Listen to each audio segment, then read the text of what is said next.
ஹதீஸ் விளக்க வகுப்பில் புலூகுல் மராம் என்ற கிதாபின் கிதாபுல் ஜாமி என்ற பிரதான தலைப்பின் துணை தலைப்புகளின் கீழ் வரக்கூடிய ஹதீஸ்களை தொடராக பார்த்து வருகின்றோம். அந்த வகையில் ஆறாவதும் இறுதியுமான துணை தலைப்பாகிய பாபு திக்ரி வத்துஆ, இறை நினைவு மற்றும் பிரார்த்தனை பற்றிய பாடத்தின் 24வது ஹதீஸை இன்றைய வகுப்பில் நாம் பார்க்க இருக்கின்றோம். அன் அபி ஹுரைரத் ரலியல்லாஹு அன்ஹு அன்னஹு கால் கான ரசூலுல்லாஹி ஸல்லல்லாஹு அலைஹி வஸல்லம் இதா அஸ்பஹ யகூலு அல்லாஹும்ம பிக அஸ்பஹ்னா வ பிக அம்சைனா வ பிக நஹ்யா வ பிக நமூது வ இலைக்கன் நுஷூர் வ இதா அம்ஸா கால மிஸ்ல ذلك இல்லா அன்னஹு கால் வ இலைக்கல் மஸீர் அக்ரஜஹுல் அர்பஆ. அபூ ஹுரைரா ரலியல்லாஹு அன்ஹு அவர்கள் அறிவிக்கின்றார்கள், ரசூலுல்லாஹி ஸல்லல்லாஹு அலைஹி வஸல்லம் அவர்கள் காலை பொழுதை அடைந்தால் பின்வரக்கூடிய பிரார்த்தனையை கூறக்கூடியவர்களாக இருந்தார்கள். அல்லாஹும்ம பிக அஸ்பஹ்னா வ பிக அம்சைனா வ பிக நஹ்யா வ பிக நமூத் வ இலைக்கன் நுஷூர். அதே போன்று வைத அம்சா, மாலை பொழுதை அடைந்தால் அதே போன்று சொல்லுவார்கள். ஆனால் கடைசியில் வைலைக்கன் நுஷூர் என்ற வார்த்தைக்கு பதிலாக வைலைக்கல் மசீர் என்று சொல்லுவார்கள் என்று அபூ ஹுரைரா ரலியல்லாஹு அன்ஹு அறிவிக்கின்றார்கள். இந்த ஹதீஸை 4 சுனன்களும், அதாவது அர்பா என்று சொன்னால் எங்களுடைய நூலாசிரியருடைய பரிபாசையில் அபூ தாவூத், திர்மிதி, நசாயி, இப்னு மாஜா, 4 கிரந்தங்கள் என்று சொன்னால் 4 சுனன்கள், அபூ தாவூத், திர்மிதி, நசாயி, இப்னு மாஜா, இந்த 4 கிரந்தங்களிலும் இந்த ஹதீஸ் பதிவு செய்யப்பட்டிருக்கின்றது. இந்த துஆவின் பொருளை பொறுத்த வரைக்கும் அல்லாஹும்ம பிக அஸ்பஹ்னா, யா அல்லாஹ் உன்னை கொண்டே நாங்கள் காலை பொழுதை அடைந்தோம். வபிக்க அம்சைனா, உன்னை கொண்டே நாங்கள் மாலை பொழுதை அடைந்தோம். வபிக்க நஹ்யா, உன்னை கொண்டே நாங்கள் உயிர் வாழ்கின்றோம். வபிக்க நமூத், உன்னை கொண்டே நாங்கள் மரணிக்கின்றோம். வைலைக்க நுஷூர், உன்பால் தான் நாங்கள் எழுப்பாட்டப்பட இருக்கின்றோம். அதே போன்று மாலை பொழுதை அடைந்தால் அந்த வார்த்தையை சொல்வார்கள், உன்பால் நாம் எழுப்பாட்டப்பட இருக்கின்றோம் என்பதற்கு பதிலாக வைலைக்கல் மசீர், உன்பால் தான் நாங்கள் மீள இருக்கின்றோம் என்று அல்லாஹ்வுடைய தூதர் ஸல்லல்லாஹு அலைஹி வஸல்லம் அவர்கள் சொல்லக்கூடியவர்களாக இருந்தார்கள் என்பதுதான் இந்த துஆவுடைய பொருளாக இருக்கின்றது. அன்புள்ள சகோதரர்களே, இந்த ஹதீஸை அறிவிக்கக்கூடிய சஹாபியை பொறுத்த வரைக்கும் நாங்கள் ஏற்கனவே அவருடைய வாழ்க்கை வரலாறை சுருக்கமாக பார்த்திருக்கின்றோம். அபூ ஹுரைரா ரலியல்லாஹு அன்ஹு அவர்கள் புனைப்பெயரை கொண்டு அறிமுகமான ஒரு நபித்தோழர். அவருடைய இயற்பெயர் என்ன என்பதில் சுமார் 30க்கு மேற்பட்ட கருத்துக்கள் இருக்கின்றன. அதிலே பிரபல்யமான கருத்து அப்துர் ரஹ்மான் இப்னு சஹர் என்பதுதான் அவருடைய இயற்பெயர் ஆகும் என்பதாகும். இவரை பொறுத்த வரைக்கும் இவருக்கு இந்த புனைப்பெயர் அபூ ஹுரைரா அல்லாத வேறு பெயர் இல்லையோ என்று சொல்லக்கூடிய அளவுக்கு புனைப்பெயரை கொண்டு அறிமுகமான சஹாபியாக இவர்கள் காணப்படுகின்றார்கள். அதே போன்று இவர்கள் ஆரம்பத்தில் இஸ்லாத்தை ஏற்றுக்கொண்ட வரலாறு எங்களுக்கு தெரியும். ஹிஜ்ரி 7ஆம் ஆண்டு மதீனாவிற்கு அவர்கள் சென்றார்கள். நபி அவர்கள் ஹைபர் என்ற அந்த இடத்திற்கு சென்றதற்கு பின்னால் தான் இவர் மதீனாவுக்கு போய் சேர்கின்றார். அப்பொழுது ஹைபரில் போய் நபி அவர்களை சந்தித்து இஸ்லாத்தை ஏற்றுக்கொண்டு அந்த ஹைபர் போரில் கூட அவர்கள் கலந்து கொண்டதாக அவருடைய வரலாற்றை நாங்கள் பார்க்க முடியும். அதே போன்று வறுமை கோட்டின் கீழ் வாழ்ந்தவர், திண்ணை தோழர்களுக்கு நபி அவர்களால் தலைவராக நியமிக்கப்பட்டவர், நபி அவர்களோடு எப்பொழுதும் ஒன்றாக இருப்பார்கள். எதூரு ஹைசுதார, ரசூல் நபி அவர்கள் எங்கு சுற்றினாலும் இவரும் அவரோடு சேர்ந்து சுற்றுவார்கள் என்று சொல்லக்கூடிய அளவுக்கு நபி அவர்களோடு ஒன்றாக இருந்தார்கள். அதே போன்று அடிக்கடி பசி பட்டினியால் நபிகளாருடைய மிம்பருக்கும் வீட்டுக்கும் இடையில் மயக்கம் போட்டு விழுவார்கள். மக்கள் என்னை பைத்தியகாரனோ என்று எண்ணும் அளவுக்கு எனக்கு அந்த நிலை ஏற்படும் என்று அவர்கள் கூறியிருக்கின்றார்கள். அதே போன்று எங்களுக்கு தெரியும், ஹதீஸ் துறையிலே எவரும் ஹதீஸ் துறைக்கு செய்யாத மிக பெரும் பங்களிப்பை இவர்கள் செய்திருக்கின்றார்கள். 1000க்கு மேற்பட்ட ஹதீஸ்களை அறிவித்த சஹாபாக்கள் மொத்தம் 7 பேர், 6 ஆண்கள் 1 பெண். அந்த 7 பேரில் முதல் தரத்தில் இருக்கக்கூடியவர் இந்த நபித்தோழர் தான். சுமார் 5374 ஹதீஸ்களை இவர்கள் அறிவித்திருக்கின்றார்கள். அதே போன்று இவருடைய இபாதத், இவருடைய பேணுதல், யாருக்கும் அஞ்சாமல் சத்தியத்தை தெளிவாக சொல்லக்கூடிய அந்த பண்பு, இப்படியான அழகான பண்புகள் இவருடைய வாழ்க்கையிலே காணப்பட்டது. நபி அவர்கள் ஒரு ஹதீஸை சொன்னால் அதை மௌத்து வரைக்கும் நடைமுறைப்படுத்தக்கூடிய பக்குவம் அவர்களிடத்திலே காணப்பட்டது. இவர்கள் ஹிஜ்ரி 57ஆம் ஆண்டு தன்னுடைய 78வது வயதில் மதீனாவிலே மரணித்தார்கள். இந்த சஹாபி தான் இந்த ஹதீஸை அறிவிக்கின்றார்கள். அன்புள்ள சகோதரர்களே, இந்த ஹதீஸை பொறுத்த வரைக்கும் இது இமாம் அஹ்மத் தன்னுடைய முஸ்னத் என்ற அந்த கிரந்தத்திலும், அதே போன்று இமாம் இப்னு ஹிப்பானும், இமாம் ஹைசமி, இமாம் பகவி ஆகியோரும் இந்த ஹதீஸை அறிவித்திருக்கின்றார்கள். அதே போன்று இமாம் புகாரியுடைய ஒரு கிதாப் இருக்கின்றது, அல் அதபுல் முஃப்ரத். அல் அதபுல் முஃப்ரத் என்ற ஒரு கிதாப் இருக்கின்றது. அந்த கிரந்தத்திலும் இமாம் புகாரி அவர்கள் இந்த ஹதீஸை பதிவு செய்திருக்கின்றார்கள். அதே போன்று இந்த ஹதீஸை பொறுத்த வரைக்கும் இமாம் முஸ்லிமுடைய நிபந்தனைக்கு உட்பட்ட சஹீஹான ஹதீஸ் ஆகும். இமாம் முஸ்லிமுடைய நிபந்தனை என்று சொல்லக்கூடிய நேரத்திலே, அதாவது ஒரு ஹதீஸை அவர்கள் சஹீஹ் என்று எப்பொழுது ஏற்றுக்கொள்வார்கள் என்றால், இப்ப ஒரு அறிவிப்பாளர் அவருடைய ஆசிரியரிடமிருந்து அந்த ஹதீஸை எடுத்ததாக அறிவிக்கின்ற பொழுது இருவரும் ஒரே காலத்தில் வாழ்ந்திருக்க வேண்டும், இருவருக்கிடையிலும் சந்திப்பு நிகழ்வதற்கான வாய்ப்பு இருக்க வேண்டும். அப்படி இருந்தால்தான் அந்த ஹதீஸை தொடர்பு துண்டிக்கப்படாத ஹதீஸ் என்று இமாம் முஸ்லிம் அவர்கள் ஏற்றுக்கொள்வார்கள். இமாம் புகாரியுடைய நிபந்தனை இதைவிட வலுவானது. அதாவது இருவருக்கிடையிலும் சந்திப்பு உறுதிப்படுத்தப்பட்டிருந்தால்தான், உறுதியாக அந்த சந்திப்பு நிகழ்ந்ததாக ஆதாரம் காணப்பட்டால்தான் அந்த ஹதீஸை சஹீஹானது என்று இமாம் புகாரி ஏற்றுக்கொள்வார்கள். ஆனால் இமாம் முஸ்லிமை பொறுத்த வரைக்கும் இருவரும் ஒரே காலத்தில் வாழ்ந்து, ஏக காலத்தில் வாழ்ந்து சந்திப்பு நிகழ்வதற்கான வாய்ப்பு இருந்திருந்தால் அந்த ஹதீஸை சஹீஹானது என்று இமாம் முஸ்லிம் அவர்கள் டிக்ளேர் பண்ணுவார்கள். இதுதான் இமாம் முஸ்லிமுடைய நிபந்தனை. இந்த நிபந்தனைக்கு உட்பட்ட ஒரு ஹதீஸாக இந்த ஹதீஸ் காணப்படுகின்றது.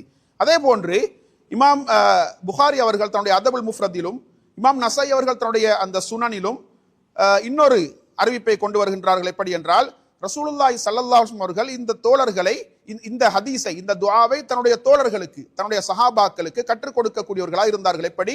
உங்களிலே ஒருவர் காலை பொழுதை அடைந்தால் இந்த துஆவை ஓதட்டும் என கற்றுக் கொடுக்கக்கூடியவர்களாக அல்லாஹ்வுடைய தூதர் இருந்தார்கள் என்று இமாம் புகாரி தன்னுடைய அல் அதபுல் முஃப்ரதிலும், இமாம் நஸாயி தன்னுடைய சுனனிலும் குறிப்பிடுவதை நாங்கள் பார்க்க முடியும்.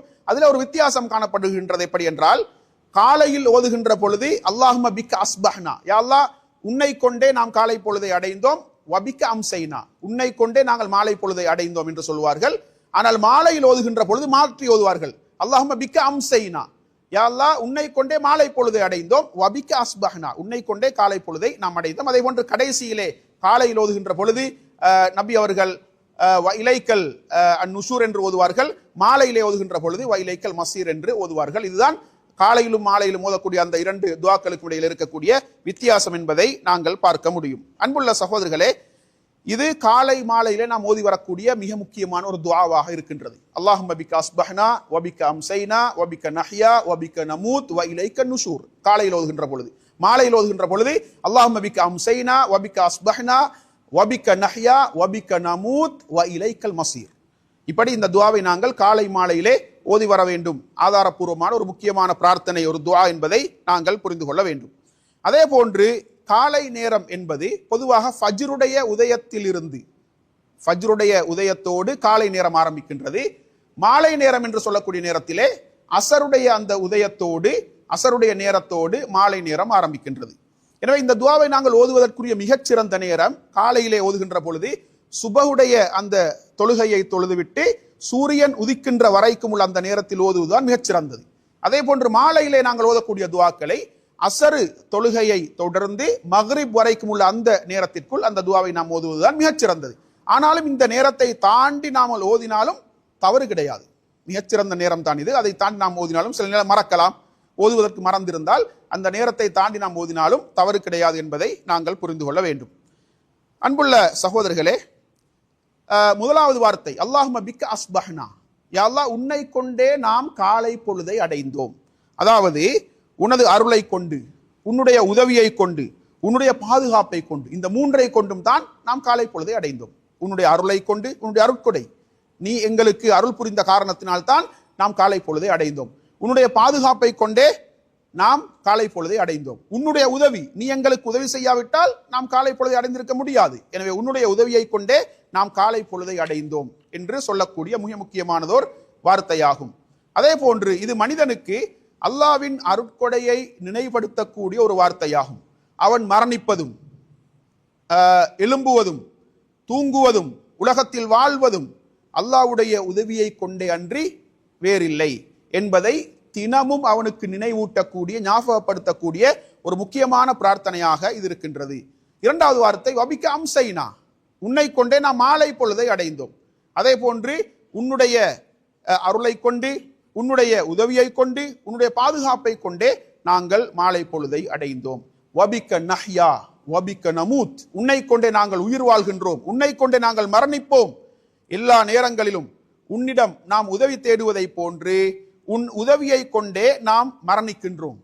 உன்னுடைய உதவியை கொண்டே நாம் என்ன செய்கின்றோம்? மீண்டும் உயிர் தெழுகின்றோம். அதே போன்று உன்னை கொண்டே நாம் இருக்கின்றோம். எமது காரியங்கள் அனைத்தும் உன்னுடைய கையில் தான் இருக்கின்றது. அப்படி என்றால் நாம் எல்லோரும் உன்பால் தேவையுடையவர்கள், நாம் எல்லோரும் உன்னுடைய அடிமைகள், நீ எங்களுடைய எஜமான் என்பதை நாம் ஏற்றுக்கொள்ளக்கூடிய ஒரு முக்கியமான பிரார்த்தனையாக இது காணப்படுகின்றது. வைலைக்க நுஷூர், உன்பால் நாங்கள் எழுப்பப்படுவோம். காலையில இந்த வார்த்தையை நாம் கூறுவது மிக பொருத்தமானது. ஏனென்றால் தூக்கம் என்பது மரணம், மரணித்துவிட்டு நாங்கள் மீண்டும் எழுப்பாட்டப்படுகின்றோம். எனவே ஒரு மனிதனுடைய ஒரு நாளுடைய ஆரம்பம், ஒரு நாளுடைய ஆரம்பம், அதாவது மறுமையில் மனிதன் மரணித்ததற்கு பின்னால் எழுப்பாட்டப்படுவதற்கு ஒப்பானதாக இருக்கின்றது. எனவேதான் வைலைக்கு நுஷூர், உன்பால் தான் நாங்கள் எழுப்பப்படுகின்றோம் என்ற வார்த்தையை அல்லாஹ்வுடைய தூதர் கூறியிருக்கின்றார்கள்.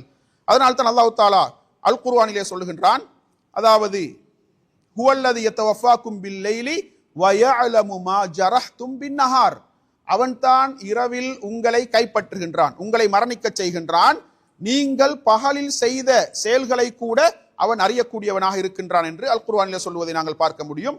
அதே போன்று இன்னொரு இடத்தில் அல்லாஹ் சொல்கின்றான், அல்லாஹு யதவஃபல் அன்ஃபுஸ ஹீன மௌதிஹா வல்லதி லம் தமுத் ஃபீ மனாமிஹா ஃபயும்சிகுல்லதி கலா அலைஹல் மௌத வயுர்சிலுல் உக்ரா இலா அஜலின் முஸம்மா இன்ன ஃபீ ذلك லஆயாத்தின் லிகௌமி யதஃபக்கரூன். அல்லாஹ் தான் சில உயிர்களை, அதாவது மரணத்திலே அப்படியே கைப்பற்றிக் கொள்கின்றான். அதே போன்று மரணத்தில் மரணிக்காத உயிர்களையும் அவன் கைப்பற்றிக் கொள்கின்றான். யாருக்கு உறக்கத்தில் மரணத்தை அவன் நிர்ணயித்தானோ அந்த உயிர்களை அப்படியே முழுமையாக கைப்பற்றிக் கொள்கின்றான். யாருக்கு மரணத்தில் உறக்கத்தின் பொழுது மரணத்தை அவன் நிர்ணயிக்கவில்லையோ அவர்களுக்கு மீண்டும் உயிரை அவன் கொடுக்கின்றான். இந்த விடயத்திலே சிந்திக்கக்கூடியவர்களுக்கு நல்ல பல அத்தாட்சிகள் உண்டு என்று அல்லாஹ் தஆலா சொல்வதை நாங்கள் பார்க்க முடியும். அதனால் தான் நாங்கள் தூங்கி எழுந்ததற்கு பின்னால் கூட ஓதக்கூடிய துஆ என்ன? அல்ஹம்துலில்லாஹில்லதி அஹ்யானா பஅதமா அமாதனா வ இலைஹி நுஷூர், அதாவது எங்களை மரணிக்க செய்ததற்கு பின்னால் மீண்டும் எங்களுக்கு உயிரை தந்த அல்லாஹ்வுக்கே எல்லா புகழும், அல்லாஹ்வுக்கே எல்லா புகழும். எனவே நாங்கள் ஏற்றுக்கொள்கின்றோம் எங்களுடைய உறக்கம் மரணம் என்பதை. அந்த உறக்கத்திற்கு பின்னால் மீண்டும் நாம் எழும்புவோம் என்பது எங்களுக்கு தெரியாது. அது அல்லாஹ்வுடைய அதிகாரம், அல்லாஹ்வுடைய கையில் உள்ளது. அல்லாஹ் அனுமதித்தால் தான், அல்லாஹ் உதவி செய்தால் தான் நாங்கள் மீண்டும் உறக்கத்தை விட்டும் விழித்தெழ முடியும். எனவே உறக்கம் என்பது ஒரு மரணத்திற்கு சமனான ஒன்று. நாங்கள் மரணித்ததற்கு பின்னால் மீண்டும் எழுப்பாட்டப்படுவதை போன்று உறக்கத்திலிருந்து நாங்கள் எழும்புகின்ற பொழுது இந்த துஆவை ஓத வேண்டும் என்று இஸ்லாம் எங்களுக்கு வழிகாட்டுகின்றது. அதே போன்று மாலையில் நாம் ஓதுகின்ற பொழுது வைலைக்கல் மசீர், உன்பால் தான் நாங்கள் மீளுவோம். அப்படி என்றால் ஒரு மனிதனுடைய நாளின் கடைசி, ஒரு மனிதனுடைய நாளின் கடைசி அவனுடைய வாழ்க்கையின் கடைசிக்கு சமனானது, அவனுடைய வாழ்க்கையின் கடைசிக்கு சமனானது. வாழ்க்கையின் கடைசியில் எப்படி நாங்கள் அல்லாஹ்வின் பால் மீள இருக்கின்றோமோ அதே போன்று ஒரு நாளின் கடைசியில் நாங்கள் அல்லாஹ்விடத்திலே மீளுகின்றோம் என்பதை ஏற்றுக்கொள்ளக்கூடிய ஒரு வார்த்தை வைலைக்கல் மசீர், உன்பால் நாங்கள் மீளுகின்றோம் என்பதை ஒரு மனிதன் ஏற்றுக்கொள்ளக்கூடிய ஒரு அழகான வார்த்தையாக இந்த வார்த்தை இருக்கின்றது. அல்லாஹ் தஆலா அல் குர்ஆனிலே சொல்கின்றான், இன்ன இலா ரப்பிக ருஜா, நிச்சயமாக உன்னுடைய ரப்பின் பால் தான் மீளுதல் இருக்கின்றது. நம்ம மீள போறது ரப்பை நோக்கித்தான், ரப்பிடத்தில் தான் என்பதை அல்லாஹ் தஆலா அல் குர்ஆனிலே சொல்லி காட்டுகின்றான். எனவே மனிதனின் முழு வாழ்வும் அல்லாஹ்வின் கையிலேயே தான் இருக்கின்றது என்பதை மனிதன் இந்த துஆவின் மூலம் ஏற்றுக்கொள்கின்றான். அதே போன்று அல்லாஹ்வை விட்டும் நாங்கள் தேவையற்றவர்களாக ஒரு பொழுதும் இருக்க முடியாது. அவன் எங்களுடைய எஜமான், நாம் அவனுடைய அடிமைகள். நாம் எப்பொழுதும் அல்லாஹ்வின் பால் தேவையுடையவர்கள். அல்லாஹ் எங்களின் பால், படைப்பினங்களின் பால் தேவையே அற்றவன். நாம் செய்யக்கூடிய இபாதத்துக்கள் கூட அல்லாஹ்வுக்காக வேண்டி அல்ல, எங்களுக்காகத்தான். அதனுடைய கூலிகள் மறுமையில் எங்களுக்கு தான் திருப்பி தரப்பட இருக்கின்றது. நாங்கள் அல்லாஹ்வை வணங்காவிட்டாலும் அது அல்லாஹ்வுக்கு எந்த நட்டத்தையும் ஏற்படுத்தாது. அதே போல் நாங்கள் வணங்கினால் அது அல்லாஹ்வுக்கு எந்த லாபத்தையும் ஏற்படுத்தாது. எனவே அன்புக்குரிய சகோதரர்களே, நாம் எப்பொழுதும் அல்லாஹ்வுடைய அடிமைகள் என்பதை மறந்து விடாமல், எவ்வளவுதான் பொருளாதாரத்தில் கொடிகட்டி பறந்தாலும், செல்வாக்கு, அதிகாரங்கள், பட்டம், பதவிகள், கல்வியிலே உயர்ந்து சென்றாலும் கூட அல்லாஹ்வின் பால் எமக்கு தேவை இருக்கின்றது. நாங்கள் அல்லாஹ்வுடைய அடிமைகள், அல்லாஹ் எங்களுடைய எஜமான் என்ற அந்த உணர்வோடு இந்த உலகத்தில் வாழ வேண்டும்.